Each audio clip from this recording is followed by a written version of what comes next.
Hello વિદ્યાર્થી મિત્રો, મસ્ત મજાનો પ્રશ્ન સોલ્વ કરીએ। આ પ્રશ્ન એક આપણા ખાસ મિત્રએ સેન્ડ કર્યો છે, તો ચાલો સોલ્યુશન જોઈએ।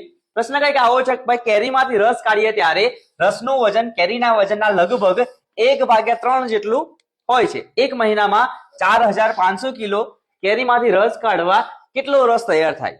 બરાબર। આ કોયડા માટે આપણે પૃથક્કરણ પદ્ધતિનો ક્રમિક પગથિયા જણાવો। તો અહીંયા આવા પ્રશ્નો તમારી પરીક્ષામાં નથી આવવાના, બરાબર। આવો દાખલો હોય એનો આપણે ખાલી જવાબ જોઈએ। અહીંયા ખાલી આપણી સમજણ માટે તમે આવો પ્રશ્ન કરી શકો છો। તો ચલો આપણી જે પદ્ધતિ છે પૃથક્કરણ ગણિતની, એના વિશે થોડીક માહિતી લઈ લઈએ। તો પૃથક્કરણ એટલે શું ભાઈ? ટુકડા પાડવા। શું કરવાનું છે? ટુકડા પાડવાનું છે કે ભાઈ પહેલામાં જે તમને માહિતી આપેલી હોય એના તમે ટુકડા પાડો। ટુકડા પાડી પાડીને થોડુંક તમે વિચારો, બરાબર। તો આ જે આખી પૃથક્કરણ પદ્ધતિ છે એમાંથી અજ્ઞાત પરથી જ્ઞાત તરફ આપણે જવાનું છે। અજ્ઞાત એટલે ભાઈ જે આપણે જાણતા નથી તે, અને એની માહિતીનો ઉપયોગ કરીને ધીમે ધીમે આપણે જે જોઈએ છે એના તરફ જવાનું છે। તો આ તમે યાદ રાખી શકો છો। સાધ્ય પરથી પક્ષ તરફ જવાનું છે। હવે પક્ષ એટલે ભાઈ જે પ્રશ્નમાં આપ્યું હોય એ, અને સાધ્ય એટલે ભાઈ જે આપણને નથી તે, નથી ખબર તે, તો ધીમે આપણે આગળ જવાનું છે એની તરફ। હવે આ તમે પૃથક્કરણ ના પગથિયા તમને કીધા છે, તો તમે કેવી રીતના સોલ્વ કરી શકશો? તો જુઓ, પગથિયા કંઈક આ રીતના છે। તો પહેલા શું શોધવાનું છે? તો અહીંયા કેરીનો રસ કેટલો તૈયાર થશે એ શોધવાનું છે। શું કરવું જોઈએ? તો એ ગાડી આપણને રસનું વજન આપેલું છે, અહીંયા ભાગ આપેલો છે, તો એ ગાડી વજન પરથી ભાગ આપણને મળી શકે એવું છે। શા માટે ભાગ પાડીશું? તો ભાઈ કેરીનો રસ શોધવાનો છે।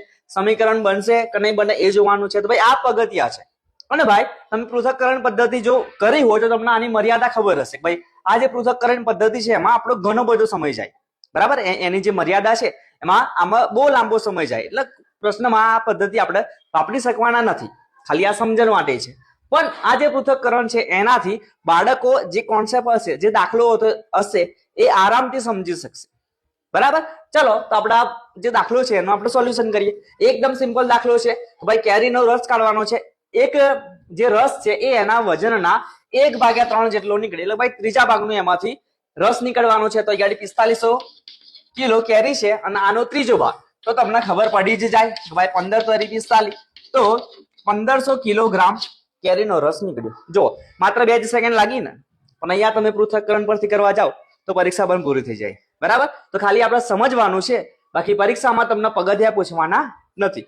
તો સરસ મજાનું આવું ગણિત શીખવા મારી સાથે જોડાયેલા રહો, અને તમારા મિત્રો કે જે ટેટ 1 ગુજરાત પોલીસની તૈયારી કરે છે એમને વિડીયો મોકલી આપો। અને જો તમે આવા હજુ પૃથક્કરણ, સંયોગીકરણ અને પદ્ધતિના જો દાખલા સમજીને તમે ગણતરી કરવા માંગતા હોય આવી રીતના, તો નીચે કોમેન્ટમાં લખજો, અથવા તો દાખલા તમે વોટ્સઅપ કરી શકો છો।